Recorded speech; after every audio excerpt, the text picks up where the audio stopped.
Hello, good morning. ಇದು Tuesday morning. ಇದು ಮೊದಲನೇ ಸತಿ ನಾನು ಬ್ಲಾಗ್ ಶೂಟ್ ಮಾಡ್ತಾ ಇರೋದು. ನನಗಂತೂ ಕ್ಯಾಮ್ರಾ ನೋಡೋದೇ ಚಿಂತೆ ಆಗೋಗಿರ್ತಿತ್ತು. ಕ್ಯಾಮ್ರಾ ಆನ್ ಆಗಿದೆಯಾ ಇಲ್ವಾ, ಫೋಕಸ್ ಆಗ್ತಿದೆಯಾ ಇಲ್ವಾ, ವಿಡಿಯೋ ನೀಟಾಗಿ ಬರ್ತಾ ಇದೆಯಾ ಇಲ್ವಾ, ಬರೀ ಇದೇ ಆಗೋಗಿತ್ತು ನನಗೆ. ಈ ವಿಡಿಯೋನಲ್ಲೇ ನೋಡಿ ಎಷ್ಟೆಲ್ಲ ಎಡ್ವರ್ಟ್ ಮಾಡ್ಕೊಂಡಿದ್ದೀನಿ ನಾನು ಫಸ್ಟ್ ವ್ಲಾಗ್ ಶೂಟ್ ಮಾಡಬೇಕಾದ್ರೆ ಅಂತ. ಮೊದಲು ಹಣೆ ಕುಂಕುಮ ಇಟ್ಕೊಳ್ಳೋದು ಮರ್ತೋಗಿದ್ದೆ, ಹಾಗೆ ದೀಪ ಹಚ್ಚೋಕೆ ಹೋಗಿದ್ದೆ. ಇದಾದಮೇಲೆ ಇನ್ನೂ ಬೇಕಾದಷ್ಟಿದೆ, ನೀವೇ ನೋಡ್ಕೊಳ್ತಾ ಹೋಗಿ. ಕೊನೆಗೂ ಹೇಗೋ ತಟ್ಟಾಡಿಕೊಂಡು ಪೂಜೆ ಮುಗಿಸ್ಕೊಂಡೆ ನಾನು.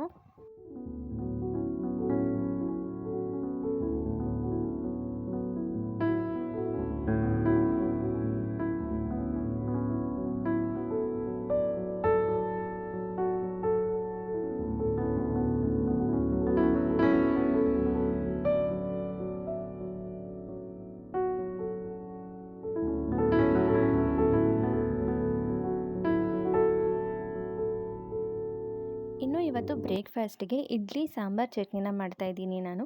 ಸಾಂಬಾರು ಮಾಡೋದಕ್ಕೆ ಮೊದಲು ಕುಕ್ಕರ್ನಲ್ಲಿ ಸ್ವಲ್ಪ ಎಣ್ಣೆ ಹಾಕಿ, ಎಣ್ಣೆ ಕಾದ ನಂತರ ಒಂದು ಅರ್ಧ ಸ್ಪೂನಷ್ಟು ಸಾಸಿವೆ, ಅರ್ಧ ಸ್ಪೂನಷ್ಟು ಜೀರಿಗೆನ ಹಾಕಿ, ಸಣ್ಣದಾಗಿ ಹೆಚ್ಚಿಟ್ಕೊಂಡಿರೋವಂಥ ಈರುಳ್ಳಿ ಹಾಕಿ ಅದು ಟ್ರಾನ್ಸ್ಪರೆಂಟ್ ಆಗೋವರೆಗೂ ಸ್ವಲ್ಪ ಹುರ್ಕೋಬೇಕು. ಇಲ್ಲಿ ನಾನು ಏನೆಲ್ಲ ಎಡ್ವರ್ಟ್ ಮಾಡಿದ್ದೀನಿ ಅಂತ ನೋಡಿ. ಕ್ಯಾಮ್ರಾ ಆನ್ ಮಾಡಿದ್ದೀನಿ ಅಂದ್ಕೊಂಡು ಆಫ್ ಮಾಡಿದ್ದೀನಿ, ಕ್ಯಾಮ್ರಾ ಆಫ್ ಮಾಡಿದ್ದೀನಿ ಅಂದ್ಕೊಂಡಾಗ ಆನ್ ಮಾಡಿದ್ದೀನಿ. ನಾನು ಇಂಗ್ರೀಡಿಯೆಂಟ್ ಹಾಕಿರೋದು ಯಾವುದು ವೀಡಿಯೋನೇ ಬಂದಿಲ್ಲ. ಸಣ್ಣದಾಗಿ ಹೆಚ್ಚಿಟ್ಕೊಂಡಿರೋಂಥ ಆಲೂಗೆಡ್ಡೆ, ಹಾಗೆ ಒಂದು 2ರಿಂದ 3 ಹಸಿಮೆಣಸಿನ್ಕಾಯಿನ ಉದ್ದುದ್ದಕ್ಕೆ ಕಟ್ ಮಾಡಿಬಿಟ್ಟು ಹಾಕ್ಕೊಂಡಿದ್ದೀನಿ. ಆಲೂಗೆಡ್ಡೆ ಹಾಕೋದ್ರಿಂದ ಸಾಂಬಾರು ತಿಕ್ನೆಸ್ ತುಂಬ ಚೆನ್ನಾಗಿ ಬರುತ್ತೆ. ಹಾಗೆ ಟೊಮ್ಯಾಟೊ ಹಾಕಿರೋದು ಕೂಡ ವೀಡಿಯೋ ಆಗಿಲ್ಲ. ಕ್ಯಾಮ್ರಾ ಆಫ್ ಮಾಡಿಬಿಟ್ಟಿದ್ದೀನಿ ನಾನು, ಆನ್ ಮಾಡ್ತಾಯಿದ್ದೀನಿ ಅಂದ್ಕೊಂಡು. ಸೊ ಮಿಕ್ಸ್ ಮಾಡಬೇಕಾದ್ರೆ ಮಾತ್ರ ವೀಡಿಯೋ ಆಗಿತ್ತು. ಇನ್ನು ಟೊಮೊಟೊ ಸ್ವಲ್ಪ ಸಾಫ್ಟ್ ಆದ ನಂತರ ನೆನೆಸಿಟ್ಕೊಂಡಿರೋ ಅಂಥ ಹೆಸರುಬೇಳೆ ಹಾಕಬೇಕು. ನಾನು ಅರ್ಧ ಕಪ್ಪಷ್ಟು ಹೆಸರುಬೇಳೆ ಹಾಕ್ಕೊಂಡಿದ್ದೀನಿ. ಇದಕ್ಕೆ ರುಚಿಗೆ ತಕ್ಕಷ್ಟು ಉಪ್ಪು, ಒಂದು ಸ್ವಲ್ಪ ಅರಿಶಿನ, ಹಾಗೆ ಅರ್ಧ ಸ್ಪೂನಷ್ಟು ಖಾರದ ಪುಡಿನ ಹಾಕ್ಕೊಂಡಿದ್ದೀನಿ. ಖಾರ ನಿಮ್ಗೆ ಎಷ್ಟು ಬೇಕೋ ಅಷ್ಟು ನೋಡ್ಕೊಂಡು ಹಾಕ್ಕೊಳ್ಳಿ.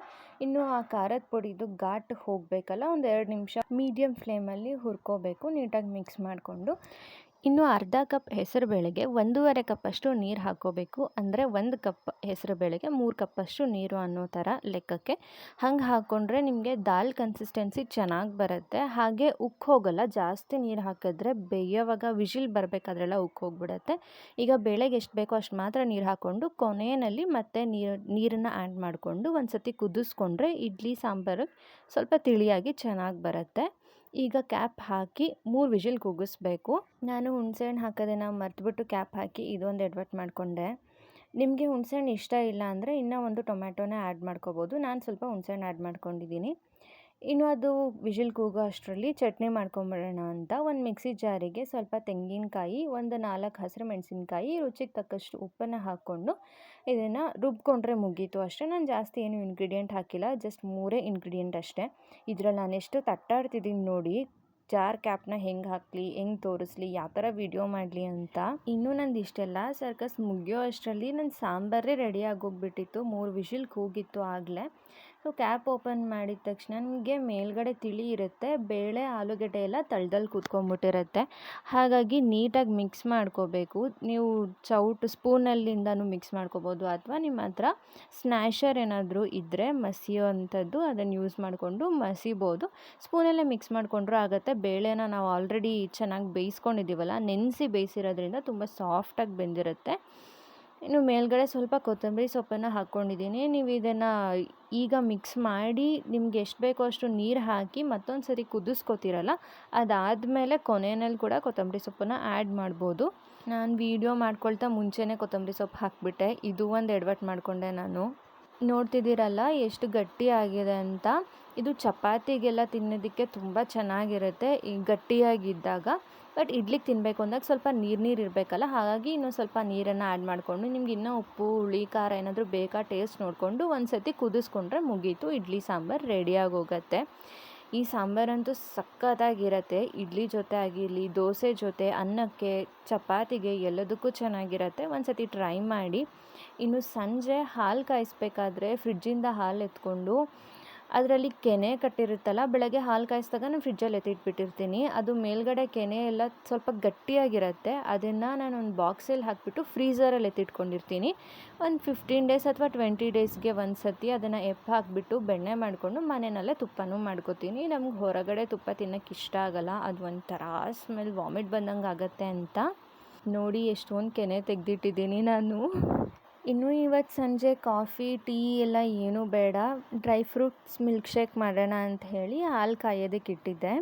ಆ ಕಡೆ ಈ ಕಡೆ ಓಡಾಡಿಕೊಂಡು ವಾಪಸ್ ಬಂದು ಆ ಕ್ಯಾಮ್ರಲ್ಲಿ ರೆಕಾರ್ಡ್ ಆಗ್ತಿದೆಯಾ ಇಲ್ವಾ ಅಂತ ನೋಡೋಕ್ಕೆ ಹೋಗಿ ಹಾಲಿಂದ ಆಫ್ ಮಾಡೋದ್ರ ಬದಲು ನಾನು ಉಗ್ಸೇ ಬಿಟ್ಟೆ ಕೊನೆಗೆ. ನೋಡಿ ಕಾಣಿಸ್ತಿದೆ ಅಲ್ವಾ?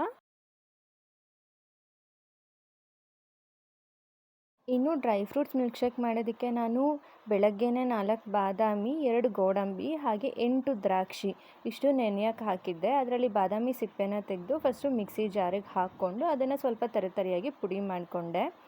ಇದ್ರ ಜೊತೆಯಲ್ಲಿ 1 ಬಾಳೆಹಣ್ಣು ಹಾಕ್ಕೊಂಡಿದ್ದೀನಿ. ಬೇಕು ಅಂದರೆ ಜಾಸ್ತಿನೂ ಹಾಕ್ಬೋದು, ಆದರೆ ತುಂಬ ಗಟ್ಟಿ ಆಗಿಬಿಡುತ್ತೆ. ಹಾಗಾಗಿ ನಾನು ಒಂದೇ ಒಂದು ದೊಡ್ಡದು ಬಾಳೆಹಣ್ಣು ಹಾಕಿದ್ದೀನಿ ಅಷ್ಟೇ, ಚುಕ್ಕಿ ಬಾಳೆಹಣ್ಣು. ಇದಾದಮೇಲೆ ಕಾಯಿಸಿಟ್ಟಿರೋ ಅಂಥ ಹಾಲನ್ನು ಹಾಕ್ಕೊಂಡಿದ್ದು. ಇಲ್ಲೇನು ಮಾಡಿದೆ ಅಂದರೆ ಕ್ಯಾಪ್ ಹಾಕಿ ನೀಟಾಗಿ ಹಿಡ್ಕೊಳ್ಳೋದ್ರ ಬದಲು ವೀಡಿಯೋ ಆಗ್ತಿದೆಯಾ ಅನ್ನೋ ಕಡೆ ನೋಡೋದಕ್ಕೆ ಹೋಗಿ ನೋಡಿ ಎಲ್ಲ ಹೊರಗೆ ಬಂದ್ಬಿಡುತ್ತೆ ಇವಾಗ. ನೋಡಿದ್ರಿ ಅಲ್ವಾ ಹೆಂಗೆ ಚೆಲ್ಲೋಯ್ತು ಅಂದರೆ ಫುಲ್ ಎಲ್ಲ ಕಡೆ ಸಿಡಿದ್ಬಿಟ್ಟಿತ್ತು ಅದು. ಅದನ್ನ ಕ್ಲೀನ್ ಮಾಡೋಷ್ಟ್ರಲ್ಲಿ ತಲೆ ಕೆಟ್ಟೋಯ್ತು ನಂಗೆ. ಅಯ್ಯೋ ದೇವರೇ ಹಿಂಗೆ ಆಗೋಯ್ತಲ್ಲ ಅಂತ ಹೇಳಿ. ಬಟ್ ಟೇಸ್ಟ್ ಮಾತ್ರ ತುಂಬ ಚೆನ್ನಾಗಿತ್ತು. ನಾನು ರೆಗ್ಯುಲರಾಗಿ ಮಾಡ್ತೀನಿ ಇದನ್ನು ಎಷ್ಟೊಂದು ಸತಿ, ಬಟ್ ಇವತ್ತು ವೀಡಿಯೋ ಮಾಡ್ಕೊಳ್ತಾ ಅಡ್ವರ್ಟ್ ಮಾಡ್ಕೊಂಬಿಟ್ಟೆ. ಬೇಕು ಅಂದರೆ ಇದಕ್ಕೆ ಸ್ವಲ್ಪ ಬೆಲ್ಲನೂ ಹಾಕ್ಕೊಳ್ಬೋದು.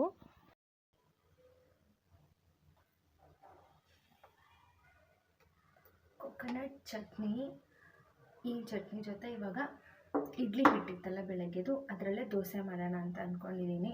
ಸೊ ಚಟ್ನಿ ಮಾಡ್ಕೊಂಡಾಯಿತು. ಆ್ಯಕ್ಚುಲಿ ಬೆಳಗ್ಗೆ ತೆಂಗಿನಕಾಯಿ, ಹಸಿರು ಮೆಣಸಿನ್ಕಾಯಿ ಮತ್ತು ಉಪ್ಪು ಇದಿಷ್ಟೇ ಹಾಕಿ ಚಟ್ನಿ ಮಾಡ್ಕೊಂಡಿದ್ದೆ.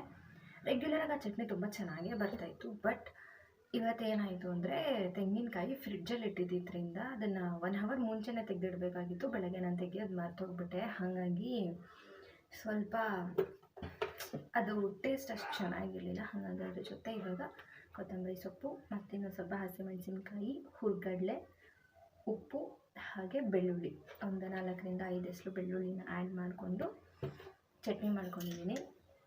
ಅದ್ರ ಜೊತೆಯಲ್ಲಿ ದೋಸೆ ಮಾಡೋಣ ಬನ್ನಿ, ಲೆಟ್ಸ್ ಗೋ.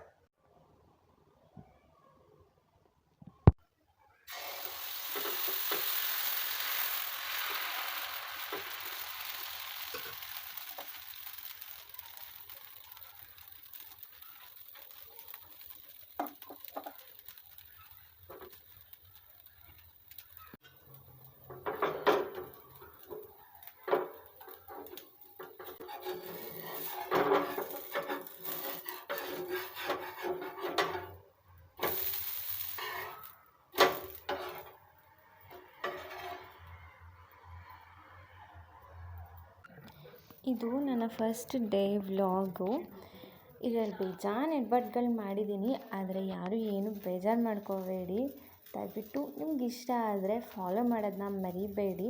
ಕೊನೆಯಲ್ಲಿ ಹೆಂಗೆ ಬಾಯ್ ಹೇಳಬೇಕಂತನೂ ನಂಗೆ ಗೊತ್ತಾಗಿಲ್ಲ, ಆದರೂ ಕೊನೆಯಲ್ಲಿ ಏನೋ ಸರ್ಕಸ್ ಮಾಡಿ ಬಾಯ್ ಹೇಳಿದ್ದೀನಿ.